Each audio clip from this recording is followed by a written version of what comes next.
Hey, everybody, and welcome back to another episode of Bulletproof Selling. My name is Sean Rhodes. I'm the Chief Sales Sergeant here at Bulletproof Selling and author of the book Bulletproof Selling, a guide for systemizing sales on the battlefield of business. Now, here at Bulletproof Selling, we believe that hope is not a sales strategy. So we are here to help increase the performance of salespeople and the results of their pipelines. Now, here at this series, we get to interview the top minds in sales, speakers, trainers, authors, consultants, and those that have spent their entire careers out there on the front lines, building sales teams, managing them, being held to number themselves. And so we get to actually interview them. Hey, what's been going on in the field of sales? What have you learned over the course of your career that you're willing to share with the sales community? And my promise to you, every one of our viewers and listeners, is that out of every one of these shows, we're going to build a sales system with our guests that you can use no matter the size of your team or the size of your goals to help get better pipeline performance yourself. And that's why it is my pleasure today to welcome Mr. Joel Malmuth to the show. Joe, welcome on to Bulletproof Selling, sir. Thanks so much for having me, Sean. It's a pleasure to be here. Now, Joe, you've done something kind of unique in your career. You come out of the franchise industry, and we're noticing the people in franchise. I love having them on the show because they know that in order to operate a franchise successfully, you've got to be spun up on your systems.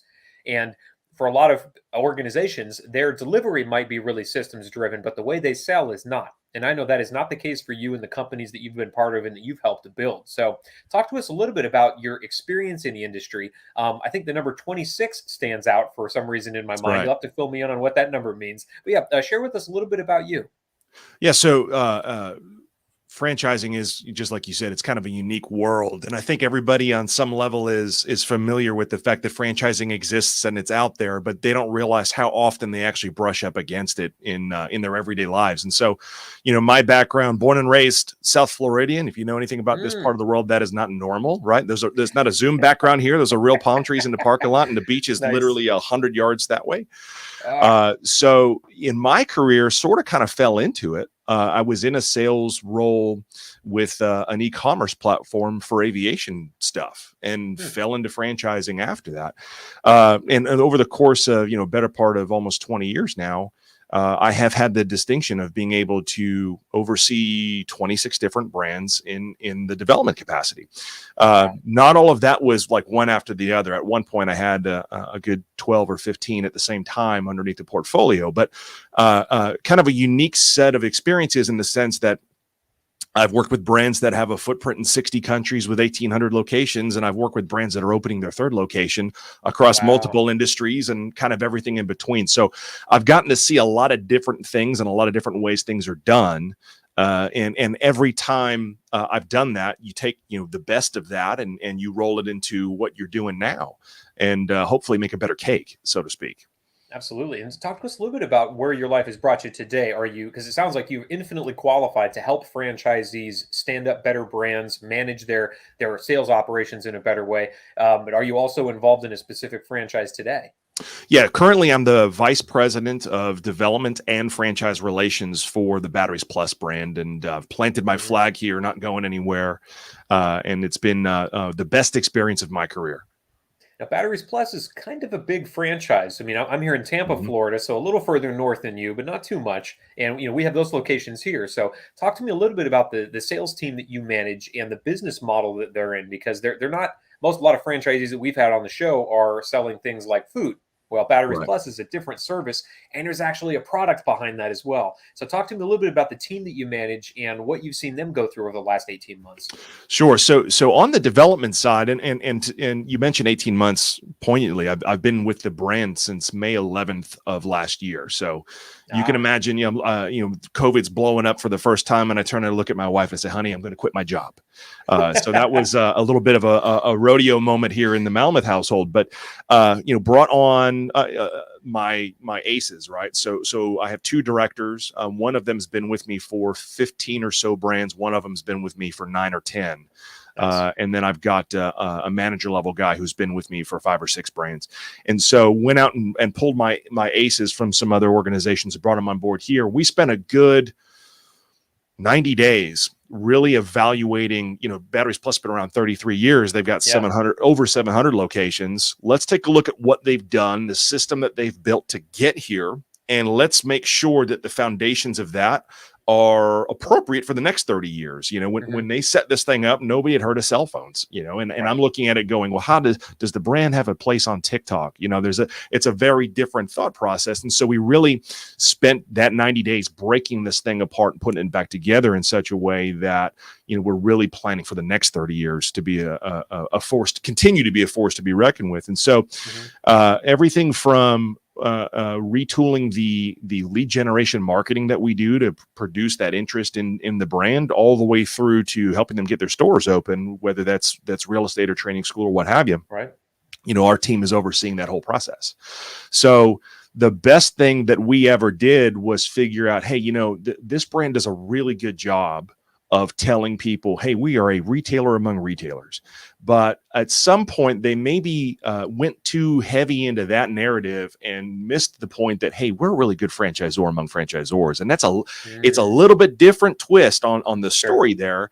But you make that tweak, and all of a sudden the barn doors blew off the thing. And, you know, right now, since July 24th, we made our first signing under the new program. We've done 106 stores signed in that period of time. So 15 months, something like that. And we should end this calendar year above that. Now, how many salespeople are driving that many deals? Myself and my 2 directors.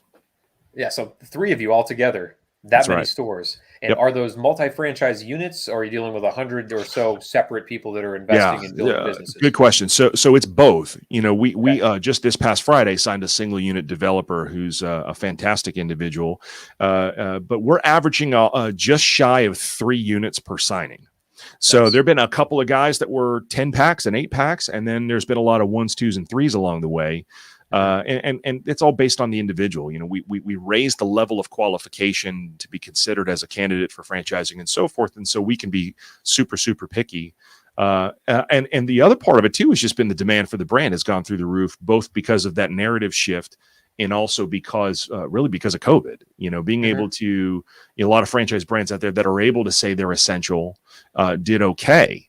But there were some industries out there that were essential at the beginning and then not so essential as time went on because they needed a one-time hit out of whatever that industry was. And it wasn't a renewable sales product, so to speak, or service.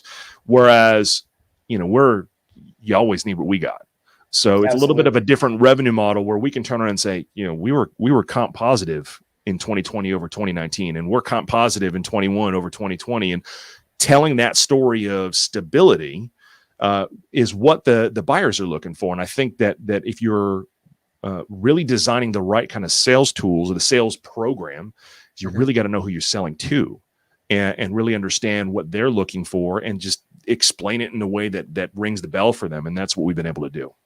And I love that you said sales program because that means something in my mind that's repeatable. It's not just, hey, you know, it's myself and my directors, and we are all just so hot at doing this that we just make calls and you know, the heavens part and things open up and people all of a sudden want to throw money at us. I don't know very many industries like that. There are a couple of salespeople that have been blessed in that way that I'm fortunate enough to know. But for the rest of us, we got to have a program, something that we can actually use repeatably. Whether that's inbound leads coming to us, how do we handle them? How do we qualify them? How do we convert them? Or if we're the ones reaching out and we know some organizations, some funders that might be really good fits for our franchise units, how do we make sure that they are the good fit, that they have the right culture and mentality? So with 20 plus years in the sales world, convincing people to turn over a decent amount of money for a great business opportunity, you've run across, I'm sure, a lot of salespeople that were great at this and a lot of them that weren't. And a lot of them that were making number, but could never actually put that into a process. So I'd love to know from you over the last, let's say 26 years, because I think that's how long you've been in the business. That's where that 26 number came in. Where have you seen salespeople rely on hope a little more than they should? Usually at the beginning, when they're first getting started. Franchising, you know, I've done a lot of different types of sales, everything from, you know, my first sales role being a boiler room, pick up the phone and dial and smile. And hopefully, you know, you get somebody ready to go on the other side to working for a seminar company and a bunch of different stuff. And what I found is franchising is a little bit of a different type of sell because I'm not necessarily selling a tangible product or service. What I'm selling is your opportunity to bet on yourself for the future. And that is something that you can't get your hands around necessarily in the first place.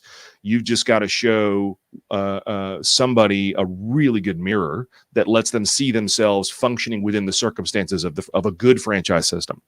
And the folks that struggle in the franchise sales game, it's usually because they're pretty new at it. They haven't figured out things that, for example, you need to get to know your franchisees, and you need to work just as hard on the operations and support side as you do on the development side, because what's the candidate going to want to know? Well, I want to talk to an owner who's succeeded. Yeah. Okay, you got to have those, right? So let me get you on the phone with this guy, and he'll, you can go in the back of our disclosure document, and there's a list of everybody's phone number, and start dialing, and talk to as many people as you want to. You got to be confident that they're going to hear the good stuff. Right. But the programming thing is important, because as much as sales is an art, I think people neglect the fact that sales is a science too. And being able to have measurable KPIs that you track over time, and being able to have scripting to the degree of the experience of the salesperson is important, because when their sales takes a turn and their numbers go off or whatever, if you've got a good system, you can sort of figure out where the bottleneck is and help them uncork it. And if you've got a really experienced salesperson, then you have to change how you help manage that. But I think a lot of times it comes down to people, especially early on in their sales careers, no matter what the industry is they're spending too much time with people who aren't buyers. And they're spending too much time just trying to drum up activity. And there's a lot of people that talk about just having a 10x approach to the effort. That's a nice idea for somebody who's an entry level salesperson. If you or somebody who's selling an immediate gratification type of a product, like a car. Yeah. Right. So yeah, you have to be at the car dealership to sell cars, right? You have to be in the cell phone store to sell cell phones. But if it's more relational, or if it's more specific software as a service or these types of things, you have to have a program to follow that's going to push people down a path, answer the general questions you're always going to get answered, so that you can zero in on the hot buttons and get them done. And having the programming, the experience behind knowing how to manage that is crucial. And you mentioned that the chief place you see a lot of salespeople rely on hope, probably more than they should, is just at the initial stage, the initial outreach. And is that in hoping that the person I'm reaching out to can picture themselves as a user of my product or service? Or is it hoping that I remember how to translate all of the success stories that I think I've read or that I've had to this next prospect without using a script, kind of hoping it just comes out of my memory and it sounds good? Which of those do you find? It's a little of both of those, but I'd add one extra thing there. And that is, I think sometimes people, when you have a sales program that has a process, people can focus on just selling the next step a little too much. Well, I just have to get the guy to take the next step forward, and it's filling out this form, or it's meeting with this person. But you never found out whether or not that they were being sold along the way. So they're just sort of following the Candyland roadmap. I got toddlers, so I'm thinking Candyland. Following the board game roadmap here without actually, starting to picture themselves or question those things. So digging in and having that relations component to, hey, so what do you think about that? And ask those kinds of probing questions that get that person to expound on, hey, are they starting to think about this? Are they starting to picture themselves? Should I have invited the wife? All these kinds of things that if you don't know to ask those questions, and that's where the experience thing comes into play, you're just pushing them through the process, and you're going to get deals that way. And at that level of experience, you're going to get the amount of deals in terms of the effort that you put in. But you may not have the quality time and be able to manage your calendar in such a way that you can predict pretty heavily where you need to put the effort, which over time, if you get good at that, that's where the 10X really comes into play. And when we talk about 10X, I often equate that not just to effort, but to the time you need in an industry in order to really get good at rote repetition. Oh, yeah. So for a lot of salespeople that I know, they got decades in the industry. They lasted this long because they've lost a lot of deals along the way. They learned through bitter experience. I didn't bring the wife to the table. She was actually the co-decision maker, if not the actual decision maker. And that deal stalled in the water. I wasted 6 months of my life and all that pipeline time that I could have been pursuing someone, I could bring in all the decision makers, right, for the actual conversation. So I'm really interested to dive into what you mentioned. You said that these are the questions that salespeople don't know to ask. Well, how Yeah. do I begin to even touch on that? Like, let's say I'm a year in the game or 5 years in the game, and I've got somebody in my office that's 20, 30 years in the game. Well, I could listen to my conversation recordings and I could listen to theirs, and I hear a very different flow, right? They're much more relationally based, I find, more often than not. And it's not because they can strike up a conversation with a stranger at a bus stop. It's because they've learned what questions really need to be asked that are outside of, here are the list of things I need to do to qualify you. I need to ask, are you actually being sold along the way, like you mentioned? So, Yep. what have you found to be the biggest things that help salespeople make up that time faster so that I don't have to wait 20 years to learn the questions that I didn't know to ask? Your top guys in any sales organization are going to be very limited in the time that they have to share those kinds of best practices, right? Because they're busy selling. So what I'd say is, if you're serious about your career in sales, it should be obvious to that person, and seeking out some sort of a mentoring relationship there, asking them, let's go to lunch this week, make that a monthly thing, what have you. There's nothing more valuable than that. That person is not always the sales manager. Let's be clear. We've all been there, right? But it is important to look at the top dog. And in my early career, being in a phone room was listening live. I was able to dial into other people's calls that were winning, and just almost verbatim try to mimic what they were doing and how. But there's an additional layer to that. It's not just regurgitating a script. You have to understand and make sure you are thinking through the layers of the psychology of why what they're saying works is important. And I think at some point in that person's journey as a salesperson, they need to be able to translate that into, I'm not going to just repeat what Sean says the way Sean says it. I need to understand why Sean says what he says and the way he says it. And then maybe retool it so that it sounds authentic coming from Joe, because I, as a human being, may just not say it that way. Right. And so getting to the point where you understand all those things and then turn it into authenticity is really where you go from, hey, I could be a sales team leader, I could do this, to, no, I could be a sales executive and I could really win in a big way if I wanted to go that route with my career, or I could be just the top dog in my organization. Right. Is the authenticity part of it comes through in whatever meeting, whether it's, where everybody's Zoom and video conference like we're doing now, or telemarketing or door-to-door, whatever it is. It's the authenticity that wins every time, because now you're trustworthy and believable in the eyes of the candidate you're talking to. And that really becomes, I find, to the understanding of the psychology that your prospect is going through. Whether it's a transactional sale, $5 a month on a subscription basis for something that might last the rest of my life, which would be a pretty good deal overall, or am I laying out 50 grand, 150 grand, 500 grand to be part of this franchise opportunity? There's psychology involved in both of those instances. Correct. And if as a salesperson understands not just the questions I need to ask along the way, but at this point in the sale, I've qualified my prospect this much. We know about budget. We know about their lifestyle right now. What is the psychology going on with them that would make them want to continue into the sales funnel with me? So instead of grabbing our prospects and dragging them with us to kind of, hold hand in hand and walk as equals down this discovery path to make sure, hey, is this the right fit for you? Is this really the thing that you need? So what have you learned about the psychology of the questions that we have never been told to ask, that yet great salespeople still tend to figure out? Is it understanding or walking through the buying cycle of a prospect, maybe dry running it from their end? What have you found to be really helpful in getting into the psychology of where my prospect is at? This is something I talk about a lot in different speaking engagements, or with my own team as I'm developing people, or just mentoring relationships that I have. And the psychology, people have a tendency to simplify and say, well, everybody wants more time and more money.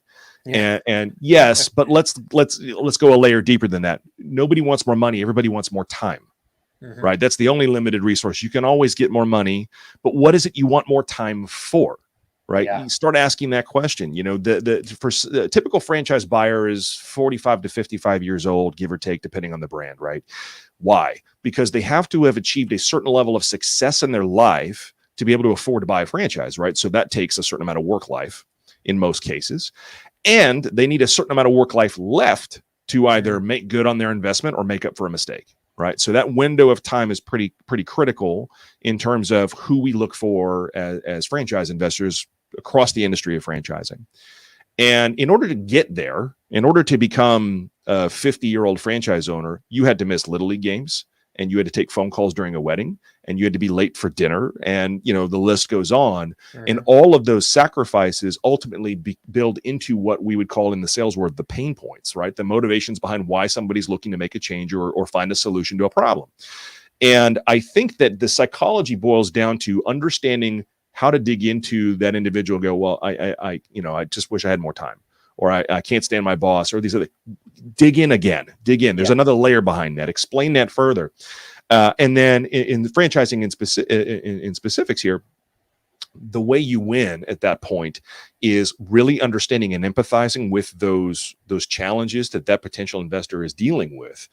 And then making sure that they understand that you're providing a obviously an opportunity to correct that, but you then also need to have a level of transparency and authenticity in how you're answering and responding to those pain points that makes them recognize the opportunity, because they could, franchising is sort of industry agnostic, right? So I could have an investor who goes, well, I could look at a dog grooming place, a restaurant, a lawn care, a kitchen remodeling, or a retail.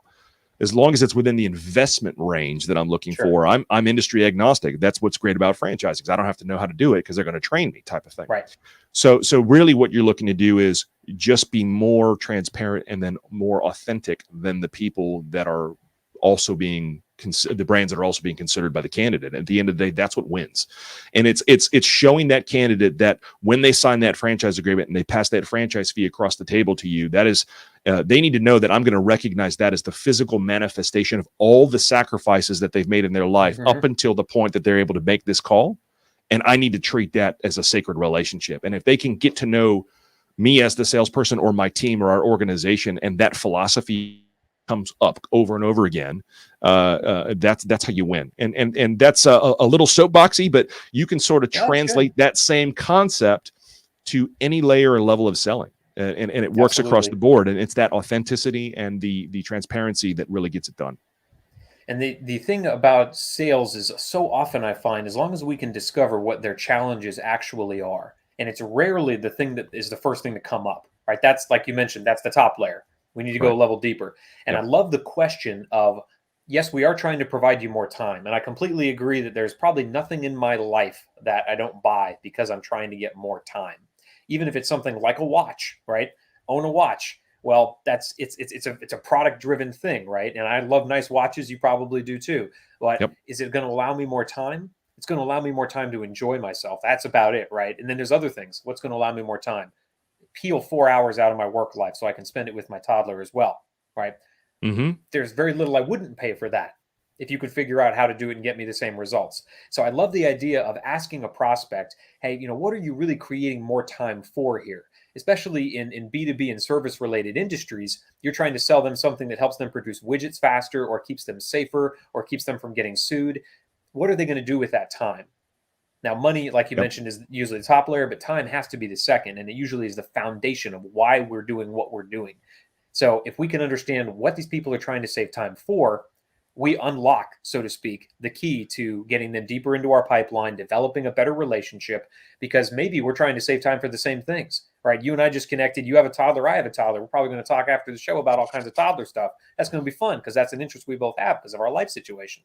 So let's build a system around this, because I think that this would really help salespeople unlock the challenge that comes with discovering prospect challenges. And it comes down to the question of, what are you saving more time for? So when we talk about systems here at Bulletproof Selling, we talk about trimming hope away from a sales strategy. We use this acronym TRIM, T-R-I-M.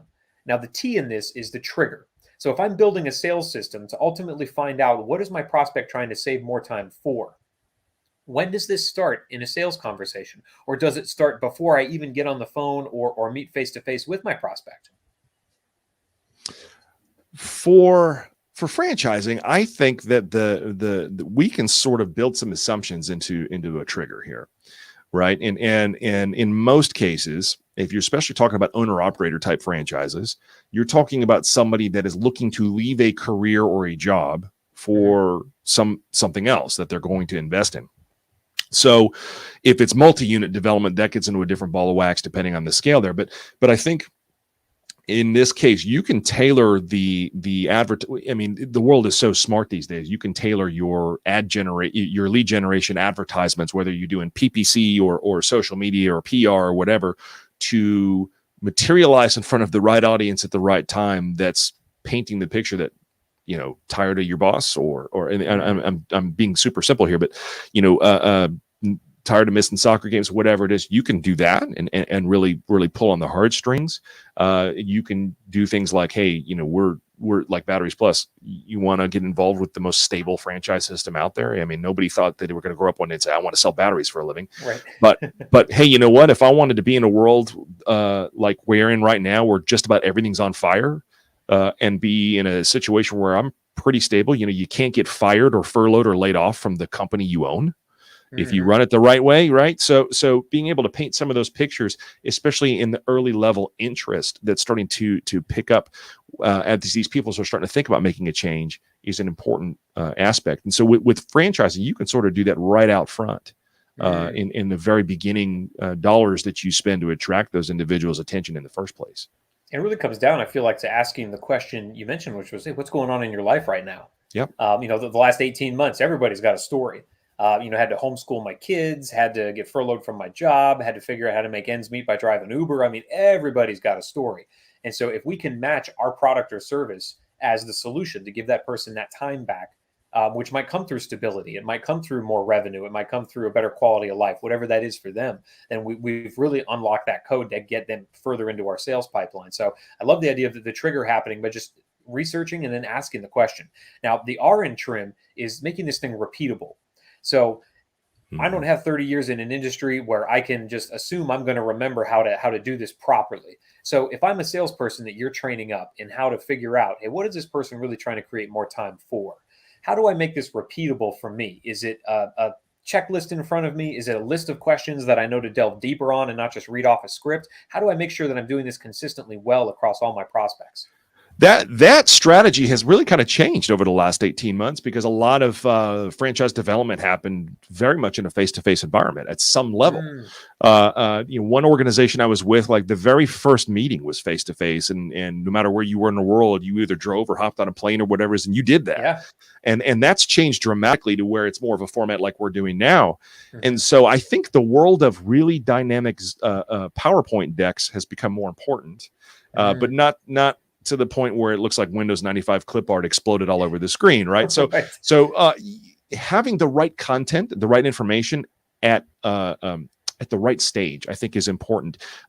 Some brands I've seen, it's just an absolute info dump.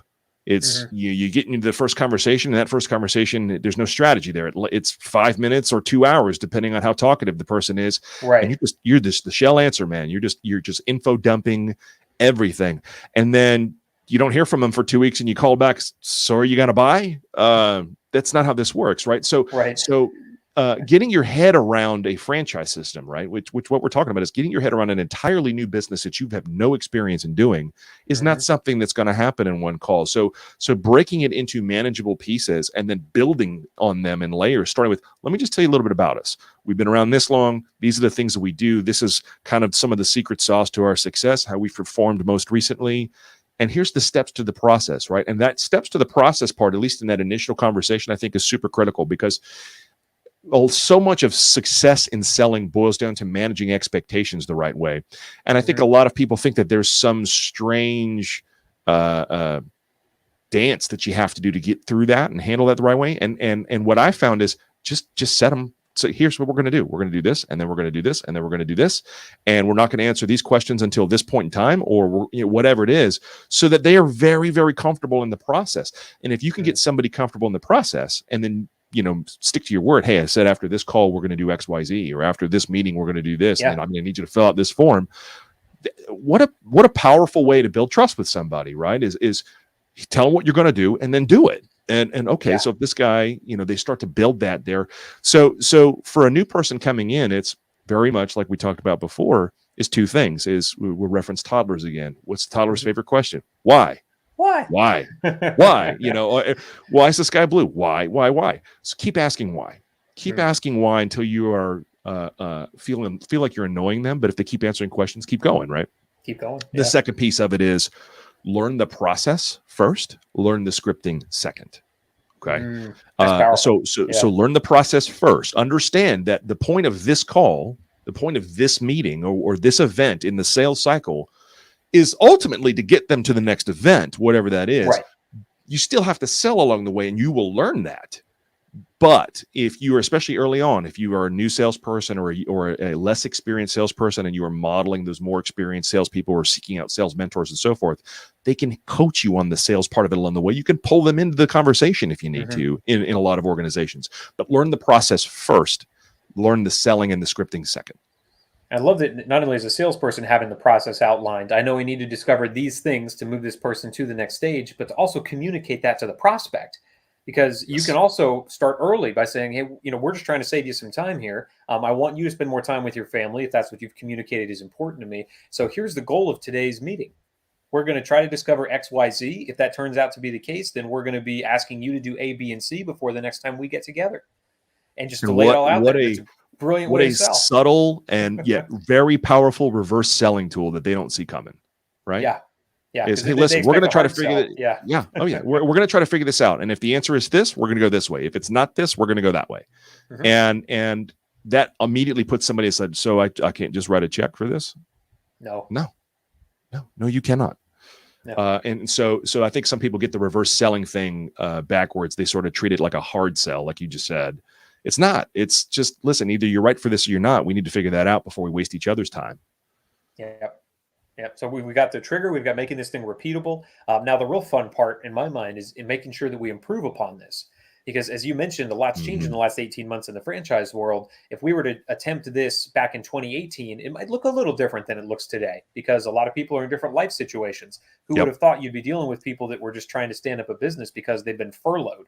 I mean, when was the last time that happened to a great amount of the public, right? It's been a long time. So how do I make sure that I'm assessing the process I'm using here, the questions I'm asking, how I discover what someone's really trying to create more time for, so that I do make sure this thing is up to date with what's going to happen next month and next quarter, which might upend our world again. We don't know. In marketing, there's, when you're talking about email campaigns and these other things, they talk about A/B testing, right? Where they'll send out same email, 2 different calls to action and try to look at the response rate, right? If you take that concept and just plant it on the desk of an individual salesperson who's just trying to get better themselves, it works, right? So this week, I'm going to try leaving a voicemail this way. And let's count the number of leads, come up with a statistical metric percentage of my response rate.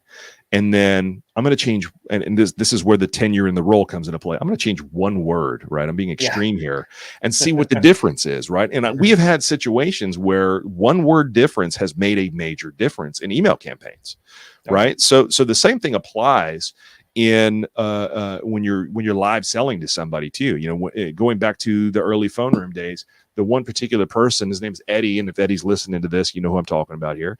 Eddie had cadenced sighs during his sales presentation. He would sigh at a certain stage every single time, and it made it sound like he was so disinterested that I was like, gosh, man, how is he not pissing everybody off that he talks to? But it comes in strategically. It's not by guessing. Every single time. And you start to realize that, hey, he's got a plan, and I need to figure out what that plan is, because he was like the number 2 guy. And I was 24 years old. He might've been 25. He was the number 2 guy in the company. Right. And so trying to understand those things are important. So you take what your sales leadership is measuring, right? Figure out why they're measuring that. And then you break it up into a different recipe every time, right? And then figure out what works. It boils down to the authenticity thing, right? So I'm as we talked before, I'm a born and raised South Floridian, right? So there was a period in my sales career where we lived in the Carolinas for a while, and everybody thought I was from New York. And I'm like, I live around a lot of New Yorkers. I definitely don't sound like a New Yorker, but I did there. And so I started saying y'all, which is not something and it hasn't left. I still say it, right? But they're like, okay, maybe he visited New York for a while, but it's not actually from there, type of thing. So you have to, one word makes the difference. And as crazy as that is to think about, but also things like, you should see the spreadsheets. I track all kinds of ridiculous things all the time. And sometimes those things will vary from salesperson to salesperson. So if you have the capacity and the time to do it, and you have really great people on your team, you almost need an individualized set of data points and KPIs to track from sales guy to sales guy. If you're a sales manager, and instead, and obviously you have the blanket, everybody should be at least here as a benchmark, but then it comes down to, how do I make that one guy How do I turn him from a setter into a closer? Right. Mm-hmm. Well, he needs to work on these things. So let me start tracking his KPIs there. But if you're in sales management, you should be coaching your team on this kind of stuff. What strategies do you use to measure success and why, and break those things down, and then help them apply that to their own presentations. And that jumps into the final piece of that acronym, which is measure, right? So we've got the trigger, repeatable, improvable, and now I want to be able to measure the success of this. Now, I'm interested to get your insight because, yes, every single salesperson, we're trying to get them a little better. And I agree completely that every single salesperson needs slightly different improvement in different areas. Some people are great at setting meetings, but they tank at the negotiation and getting better margin. Some folks are awesome at margin, but they just cannot set a meeting to save their lives. Once they're in there, they're rock stars. So how do I begin to measure the effectiveness of discovering what my prospects' challenges really are that would drive them further into my sales funnel? Is it by just tracking closed sales? Is it tracking meeting set? Or is it just, did that salesperson get them further into the next step of the process because they develop that rapport and that relationship by discovering what the challenge really was in that prospect's life? It's all of the above, which makes the sales manager's job just that much more difficult as they're listening to this. And it's like, well, you kind of have to track all of it. You know, for example, there are some industries out there that have one source for their leads. Right. So it's you don't have to track source versus source versus source and then performance like I do. They're one or two closers and then they have subordinate sales teams from there. It's not always going to be the same thing industry by industry, but you absolutely have to start with the lead source, right? Some lead sources perform better than others. Some lead sources perform regionally better than others. And then what I've seen also is some lead sources perform better at certain times of the year, if you can believe that, than others. For example, social media lead generation and franchising is super powerful in Q1 every year because everybody's thinking about New Year's resolution. I'm not going to spend another year working this same job, whatever it is, but it bottoms out towards the holidays because it gets buried with all of the other stuff that people are posting, right? Yeah. Understanding that dynamic, you build your sales cycle in terms of your lead generation appropriately first to put the right gasoline in the right tank at the right race throughout the year. Then it comes down to, okay, well, how quickly did we get in touch with this person? I know that within the world of franchising, if you can reach them within 2 hours, your closing percentage goes through the roof. Oh, yeah. And a lot of times you have to remember, too, if somebody's filling out my form for a franchise system, they probably filled out 10 other ones as well. So I can't wait 2 hours and get them at 1 hour, 59 seconds. I need to get them in the first 20 minutes and implementing tools like that, but tracking and measuring everything. And it's tough to do if you're, for example, the first 90 days we were in a role, it was really tough to really kind of make some forecasting because I didn't have the right data to forecast. Yeah, you have to be gathering the data first before you can parse it and make sense out of it. Absolutely. Exactly. But I will say, good data in makes good data out. Right. So tracking everything, even the most insignificant stuff down the line. And then you go, oh, I wonder if we ever looked at this. And then you uncover stuff that you didn't think about as you mature in the role and really learn things like the back of your hand. So yeah, it's just as much where the leads are coming from and how you're advertising to how quickly your initial contact person gets in touch with them, sets an appointment, whatever it is, to, hey, do I have the right people in the right seats on the bus or do I need to switch them around? Person from A goes to B, B goes to A, and all of a sudden my numbers change. So you have to track this stuff. Once you have enough measurable data to be able to forecast, you have to allow yourself some bandwidth to experiment, which is very scary for a lot of salespeople, especially sales managers who are the people that are really held accountable for results. Hey, listen, here's the forecast, but I'm going to play with 10% of this until we see we can make that forecast better. And that can be a tough thing to sell up the food chain too. So you have to worry about that. Well, hopefully after a couple of iterations of that, they begin to trust you a little more because they see with that 10% of wiggle room, you can create a lot of latitude in the way that you help convert prospects. So I want to make sure people have time to get out there and use this because, wow, we've really given them a lot of meat to chew on. If you can uncover the challenge that your prospect really has, it's amazing how many doors begin to unlock in the sales process. Sure. So we've gotten that whole system in place. Now, Joe, how do people find out more about you? I know you're active on LinkedIn, social media, but how do we find out more about you, your franchise, and all the brilliance that you bring to the sales table? Well, if you want to learn more about Batteries Plus, go into batteriesplusfranchise.com is the best place. You can also link up with Batteries Plus, specifically the franchise side of things on LinkedIn by seeking out Batteries Plus Franchising. You can find me on LinkedIn as well. I'm ashamed to say that I have Googled myself. I am the only Joe Malmuth on the planet for sure. That is verified, so I'm not hard to find. in that sense. I will be speaking at the Franchise Leadership and Development Conference next month. So if you're anybody in the franchise world is attending that in Atlanta, I will be there on one of the panels. And also am involved with the advisory board for the Titus Center of Franchising here in Palm Beach County. So pretty easy to find. Just drop a Google, and you'll catch up with me. Happy to connect. Love it, man. Well, for all of us out there in the world of sales, please take advantage of Joe's offer. Obviously, smart guy, a lot of insight into the field of sales. For us here at Bulletproof Selling, of course, these live streams end up every single week on YouTube where they're archived. If you want a lot of great information, great sales systems, check those out. Of course, the podcast on iTunes, Stitcher, Spotify, anywhere that podcasts can be found. And every single week, we are updating bulletproof-selling.com with new sales resources, new sales systems. So make sure that you're going over to bulletproof-selling.com to check those out each and every week.